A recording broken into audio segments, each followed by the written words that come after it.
to show that something will be completed before another future event.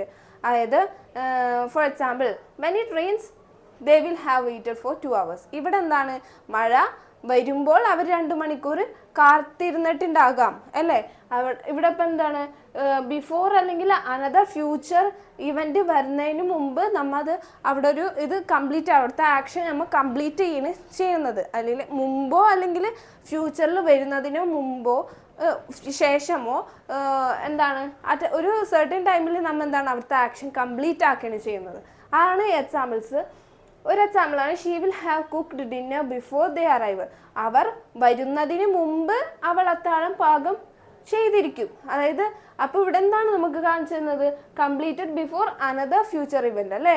ഒരു അടുത്തൊരു future event വന്നേക്കുമ്പോൾ നമ്മളിതൊരു ഈ ഒരു action നമ്മൾ എന്താണ് അവിടെ കംപ്ലീറ്റ് ചെയ്യണം.